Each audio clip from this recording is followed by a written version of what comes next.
ज्येष्ठ गायिका आशा भोसले यांचे वयाच्या 92व्या वर्षी निधन झालंय। मुंबईतील ब्रीच कँडी रुग्णालयात रविवारी दुपारी त्यांनी अखेरचा श्वास घेतला। त्यांना शनिवारी संध्याकाळी रुग्णालयात दाखल करण्यात आले होते।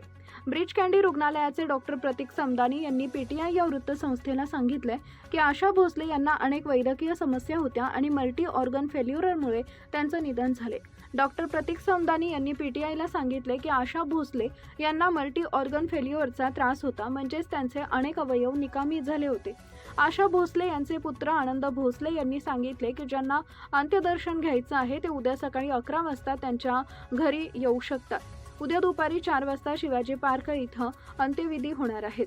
आशा भोसले यांच्या निधनाबद्दल शोक व्यक्त करताना नरेंद्र मोदी म्हणाले, भारतातील सर्वात प्रतिष्ठित आणि अष्टपैलू आवाजांपैकी एक असलेल्या आशा भोसलेजी यांच्या निधनामुळे मला अत्यंत दुःख झालेलं आहे।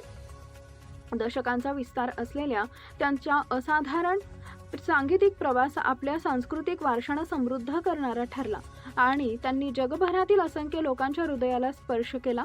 मग त्या त्यांच्या भावपूर्ण सुरावटीत असो किंवा चैतन्यमय रचना, त्यांच्या आवाजात एक कालातीत तेज वसलेले होते। Subscribe now and press the bell icon. Never miss an update.